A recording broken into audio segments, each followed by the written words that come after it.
Migration और emigration का influence on population dynamics को कंटिन्यू करें अगर हम, तो हमें limited case of low migration भी मिलेंगे किसी जगह पे कि जहाँ पे माइग्रेशन नहीं होती, बहुत कम लोग वहाँ से मूव करते हैं, और हमें इंक्रीजिंग केसेस ऑफ माइग्रेशन भी जो है वो मिलेंगे। In the limited case of low migration intensity, each location, हर लोकेशन इवॉल्व होगी, चेंज होगी independently according to it local rules and condition as expected. देखें, जब आपकी इंटरनल माइग्रेशन नहीं हो रही, लो केसेस ऑफ माइग्रेशन है, वहाँ पे जो तब्दीलियाँ हैं मौशरती और ख़ास तौर पे पॉलिटिकल या इकनॉमिक तब्दीलियाँ, वो वहीं के लोगों के मुताबिक, क्योंकि लोग वहाँ पे रह रहे हैं, बाहर से लोग वहाँ नहीं आ रहे हैं, तो एक सर्टन एनवायरनमेंट वहाँ पे कायम रहेगा, ज़्यादा तब्दीली नहीं आएगी। विथ इंक्रीजिंग माइग्रेशन, अगर माइग्रेशन की इंक्रीज, तो population distribution between local changes including the critical behaviour और the extension of the population for some location for a specific set of the rule. अगर हम इंक्रीजिंग माइग्रेशन की बात करें तो पॉपुलेशन डिस्ट्रीब्यूशन जो होगी बिटवीन द लोकेशन चेंजेस, वो इंक्लूड करेगी critical behaviour of the extension of population for some location और for a specific set of rule. फिर उसके बाद जो डिजर्टेड लोकेशंस होंगी, दे मे बिकम पॉपुलेटेड, वो दोबारा से जो खाली जगह थी जहाँ पे लोग नहीं आ रहे, डिजर्टेड लोकेशन थी, वो दोबारा भी पॉपुलेशन उसमें आ सकती है, लोगों की तादाद बढ़ सकती है if the migration is still increasing as a result of a pressure to move. अब अगर हम एडवांटेजेस और डिसएडवांटेजेस की बात करें पॉपुलेशन डायनामिक्स में, हम इमिग्रेशन, एमिग्रेशन और माइग्रेशन को अगर हम डिस्कस कर रहे हैं, तो एडवांटेजेस क्या हो सकते हैं? जब लोग माइग्रेट करते हैं, they sent money sent by the migrants, बाहर के मुल्कों से पैसा जो है हमारे मुल्क में आता है, तो यकीनन ये एक एडवांटेज भी है। यहाँ पे जो फैमिलीज होती हैं, they can take, they can raise their standard, वो अपने स्टैंडर्ड को मूव कर सकती हैं।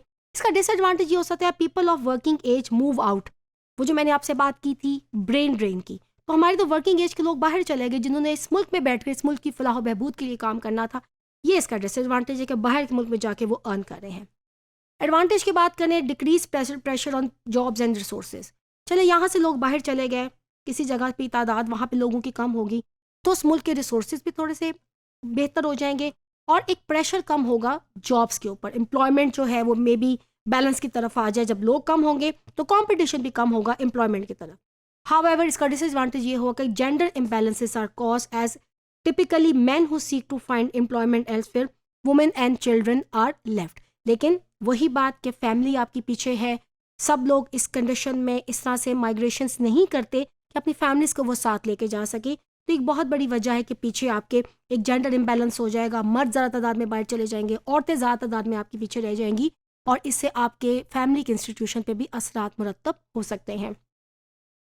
माइग्रेंट्स, इसका एडवांटेज हो सकता है, दे मे रिटर्न विद न्यू स्किल, जब वो वापस आते हैं मे बी परमानेंट सम, ये भी एक ट्रेंड है कि आप किसी डेवलप कंट्री की तरफ जाते हैं और वहाँ पे जाके आप पासपोर्ट ले लेते हैं, then you come back to your country, maybe you have learn so many things over there, maybe you have learn business skills, आपने वहाँ पे फर्दर स्टडीज़ जो है वो की है, जब आप वापस आते हैं मे बी आप इस मुल्क को आके यहाँ पे फ़ायदा दीजिए।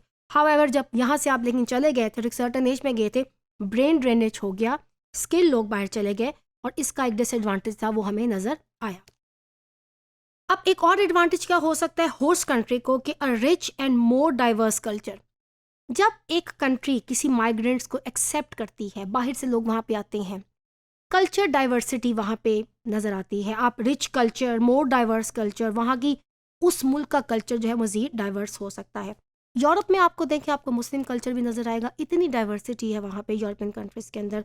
आपको क्रिश्चियन कल्चर नज़र आएगा, आपको हिंदू कल्चर नज़र आएगा, आपको ज्यूस नज़र आएंगे।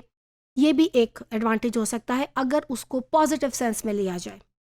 लेकिन इसका डिसएडवांटेज हो सकता है कि जो होस्ट कंट्रीज़ होते हैं उनके अखराजात में इजाफा होता है, वहाँ पे increasing cost of services such as health care, education, वो माइग्रेंट्स के ऊपर उन कंट्रीज़ को खर्च करनी पड़ती है, जो कि एक मसला है।